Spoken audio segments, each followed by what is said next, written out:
हर हर महादेव। दोस्तों, स्वागत है आप सबका एक बार फिर से। देवादिदेव महादेव आप और आपके परिवार पर अपनी कृपा दृष्टि सदा सर्वदा बनाए रखें। दोस्तों, यदि आप अपने जीवन में सुख समृद्धि चाहते हैं, धन वैभव चाहते हैं, अपने जीवन के हर क्षेत्र में सफलता पाना चाहते हैं, व्यापार में तरक्की चाहते हैं, नौकरी में प्रमोशन चाहते हैं, अपने बच्चों का भविष्य उज्जवल बनाना चाहते हैं, तो आप बिल्कुल सही चैनल पर आए हैं। यदि आप पहली बार हमारे इस चैनल पर आए हैं तो चैनल को सब्सक्राइब करके बेल आइकन जरूर दबाइएगा। दोस्तों, सावन का महीना समाप्त हो रहा है। पूर्णिमा तिथि का दिन जो है सावन का अंतिम दिन होगा और भगवान भोलेनाथ को प्रसन्न करने का भी अंतिम दिन होगा। पूर्णिमा की तिथि भगवान विष्णु को समर्पित होती है और सावन का महीना है, इसलिए पूर्णिमा तिथि का और विशेष महत्व हो जाता है। यदि इस दिन हम जो भी उपाय करते हैं उससे हमें जो है भगवान भोलेनाथ की और भगवान विष्णु की दोनों का आशीर्वाद मिलता है, दोनों की कृपा हम पर बनी रहती है। जिस उपाय को हम जो भी उपाय हम करते हैं या जिस उद्देश्य से हम जिस उपाय को करते हैं वो काम हमारे बहुत शीघ्र बन जाते हैं। तो दोस्तों, आइए जानते हैं आज के इस वीडियो में कि पूर्णिमा तिथि पर, सावन की पूर्णिमा तिथि पर हम कौन से उपाय करें, रक्षाबंधन पर हम कौन सी वो विशेष उपाय है करें जिससे कि हमारे भाई के जीवन में जो भी विघ्न बाधाएं आ रही हैं उसके जीवन में, या जो भी प्रॉब्लम्स आ रही, जो भी दिक्कतें आ रही हैं, उन सभी का जो अशुभ चीजें हैं, निगेटिविटी है, उन सब का जो है नाश हो और हमारा भाई का जीवन एकदम अच्छे से चलने लगे, उसके जीवन में सारी चीजें सकारात्मक ढंग से जो हो। लेकिन आगे बढ़ने से पहले आपसे रिक्वेस्ट करती हूँ कि वीडियो को लाइक करिएगा, दोस्तों को शेयर कर दीजिएगा, और अगर आपने अभी तक चैनल को सब्सक्राइब नहीं किया है तो चैनल को सब्सक्राइब करके बेल आइकन जरूर दबाइएगा। दोस्तों, सावन की पूर्णिमा तिथि पर यदि हम दीप प्रज्वलित करते हैं कुछ विशेष स्थानों पर तो बहुत ही शुभ होता है, माता लक्ष्मी का आगमन हमारे घर पर होता है। दोस्तों, सबसे पहली चीज है कि हम जो भी दीपक हम प्रज्वलित करते हैं, जो भी दीप हम प्रज्वलित करें उसको हमें जो है शुद्ध घी से यदि हम प्रज्वलित करते हैं तो बहुत ही श्रेष्ठ होगा। लक्ष्मी जी के निमित्त यदि हम वो दीप प्रज्वलित कर रहे हैं या माँ तुलसी के सामने उस दीप को प्रज्वलित कर रहे हैं, लेकिन यदि मान लो हम शुद्ध घी से दीप प्रज्वलित नहीं कर पाते, हमारा असमर्थ है या हमारा बजट उतना नहीं बनता है, तो आप तिल के तेल से भी इस दीप को प्रज्वलित कर सकते हैं। आप जो है सावन की पूर्णिमा तिथि पर यदि आप 108 दीपक, मिट्टी के 108 दीपक यदि आप कहीं मंदिर में जाकर जो है शिवालय में जाकर प्रज्वलित करते हैं तो बहुत ही श्रेष्ठ होगा। लेकिन यदि आप शिवालय नहीं जा सकते या जो भाई बहन कहीं बाहर रहते हैं, नहीं उपलब्ध है शिवालय जो है, मंदिर या किसी मंदिर तो है लेकिन वहाँ मंदिर में जलाने की व्यवस्था नहीं है, जो है पंडित पुरोहित आचार्य जो भी है वो हमें जलाने नहीं देंगे, तो आप इस उपाय को अपने घर पर भी कर सकते हैं। दीपक आप ले, उसमें जो है 108 दीपक यदि आप नहीं ले सकते हैं उस स्थिति में आप एक बड़ा दीपक ले लें जो है मिट्टी का, और उसमें 108 बत्ती जो है लगा के और फिर उसको दीप को प्रज्वलित करें। आज उसमें घी तेल जो भी डालना है आपको वो डालें, और साथ में जो है आप उसमें कपूर, लौंग और काला तिल डालना बिल्कुल भी ना भूलें। जो है ये सामग्री डाल करके आपको अपने मंदिर में या कहीं बाहर मंदिर में आपको इस दीपक को प्रज्वलित करना है। दूसरी जगह है हमारे घर की चौखट, जो है जो मेन दरवाजा होता है उसकी चौखट पर यदि हम दीपक प्रज्वलित करते हैं तो उससे माँ लक्ष्मी का आकर्षण होता है हमारे घर की ओर, और माता लक्ष्मी का आगमन हमारे घर में होता है। जब दीपक जो है प्रज्वलित होते हैं हमारे घर के मुख्य दरवाजे पर दोनों ओर, तो माता लक्ष्मी का जो फेरा लेने का जो समय होता है शाम को 6 बजे से लेके जो है 7:30-8 बजे तक का ये टाइम होता है, और किस समय माता लक्ष्मी आएंगी हमें नहीं पता होता है। तो इस दौरान यदि हम जो है अपने मुख्य द्वार पर दीपक प्रज्वलित करते हैं और उस जो है चावल की ढेरी के ऊपर हमें उस दीपक को रखना है।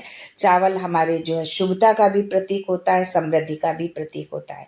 तो आप चावल की ढेरी किसी दियाली पे भी रख सकते हैं या ज़मीन पर चावल रख करके उसके ऊपर आपको दोनों ओर, दरवाजे के दोनों ओर आपको दीपक प्रज्वलित करना है। जब आप उस दीपक को प्रज्वलित करती हैं और माता लक्ष्मी आपके घर में आती हैं तो वो स्थिर होकर के ठहर जाती हैं। दोस्तों अगली जगह है दीपक प्रज्वलित करने का कि हम अपने किचन में, मंदिर के बाद घर के सबसे अगर पवित्र जगह होती है तो वो होता है किचन। यदि हम अपने किचन में जहाँ पर हम पानी का मटका, कलसा जो भी हम रखते हैं उस स्थान पर एक दीपक हमें प्रज्वलित करना है। आप तेल का भी कर सकते हैं, घी का भी कर सकते हैं, तिल के तेल का भी कर सकते हैं और सरसों के तेल का भी दीपक आप प्रज्वलित कर सकते हैं। आप जब दीपक प्रज्वलित करते हैं तो उसमें जो है हमें हमारे पितरों का आशीर्वाद हमको मिलता है।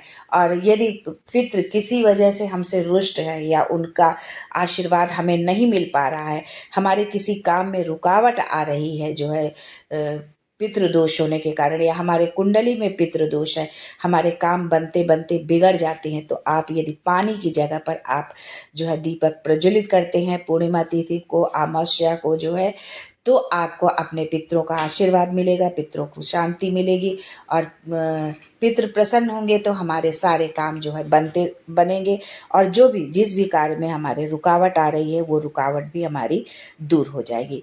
दोस्तों अगली जगह है कि हमें बेल पत्र के वृक्ष के नीचे हमें इस दीपक को प्रज्वलित करना है। यदि पूरे सावन आपने बेल पत्र के पेड़ के नीचे दीपक प्रज्वलित किया है तो ये बहुत ही अच्छी बात है। लेकिन यदि आपको जानकारी नहीं थी या किसी कारणवश आप दीपक प्रज्वलित नहीं कर पाए हैं पूरे सावन में, तो आप पूर्णिमा तिथि पर पूरे महीने का दीपक एक साथ प्रज्वलित कर सकते हैं। आप अगर घर में आपके गमले में लगा हुआ है जो है बेलपत्री, तो आप वहाँ प्रज्वलित कर दें, या घर के आसपास कहीं यदि जो है इस वृक्ष लगा हुआ है बेलपत्र का, तो वहाँ जा कर के आप इस दीपक को प्रज्वलित करें बेलपत्र के। दूसरी जगह है समी का पत्ता। समी का पत्ता भगवान भोलेनाथ पर समर्पित होता है और भोलेनाथ के अलावा जितने भी 33 कोटि देवी देवता हैं सबको समी पत्र समर्पित किया जाता है। तो आप एक दीपक समी पत्र समी के पेड़ के पास आप जरूर आप जो है उसको जलाएं। यदि आपके घर में समी का वृक्ष है तो आप इस बात का बिल्कुल ध्यान रखें कि समी का वृक्ष घर के अंदर नहीं लगाया जाना चाहिए। आप घर के मुख्य दरवाजे पर लगाएं, यानी कि जब आप घर से निकलने लगे, जो आपका मेन दरवाजा हो, घर से निकलते समय आपके हाथ के दाहिनी ओर वो पेड़ यदि आप गमले में लगाते हैं या ज़मीन में लगाते हैं, वो आपके दाहिनी ओर होना चाहिए जो है। और उस पर जब आप दीपक प्रज्वलित करते हैं तो भगवान भोलेनाथ के साथ साथ जो है शनि भगवान की भी कृपा दृष्टि आप और आपके परिवार पर बनी रहती है। सुख समृद्धि का आगमन होता है, भगवान भोलेनाथ प्रसन्न होते हैं। दोस्तों जो है तुलसी पूर्णिमा का दिन है और पूर्णिमा के दिन में हम भगवान विष्णु की पूजा करते हैं, तो हम माता तुलसी को कैसे भूल सकते हैं। तो पूर्णिमा तिथि पर तुलसी के पर जो है शुद्ध घी का दीपक आप जलाएं। और ये दीपक जो जलाए, यदि आप जो है तुलसी की पुरानी सूखी जो तुलसी होती है उसकी यदि आपके पास उसकी सूखी तुलसी की लकड़ी यदि आपके पास है और उसकी बत्ती बना करके यदि आप वो दीपक भगवान विष्णु के समक्ष या तुलसी के समक्ष प्रज्वलित करते हैं, तो भगवान विष्णु के साथ साथ माता तुलसी के साथ साथ माता लक्ष्मी की भी कृपा आपके ऊपर बनी रहेगी। आपका घर धन धान्य से हमेशा भरा रहेगा, सुख समृद्धि से भरा रहेगा। आपको कि वो जो है कभी भी आर्थिक संकट नहीं आएगा आपके जीवन में।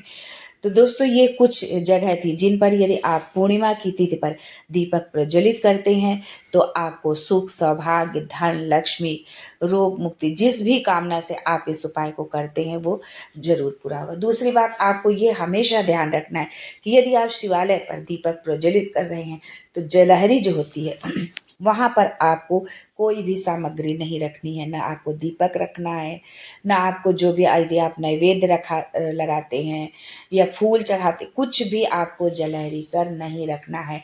यदि आप ऐसा करते हैं तो आपको अपने बच्चों से कभी भी जो है सुख नहीं मिलेगा। आपके बच्चे आपकी बात नहीं मानेंगे और जो है आपके शरीर में कोई ना कोई रोग बीमारी आपको लगी ही रहेगी। तो इस बात का भी आप मंदिर में ध्यान रखें। आप मंदिर में भगवान भोलेनाथ के निमित्त आप दीपक जलाएं तो आप नीचे रखें, उस जलारी पर आपको नहीं रखना है, इस बात का भी ध्यान रखें। तो दोस्तों आज के लिए बस इतना ही, फिर मिलते हैं कुछ नया, कुछ अलग, कुछ अद्भुत लेकर। तब तक के लिए हर हर Mahadev and thanks for watching my video.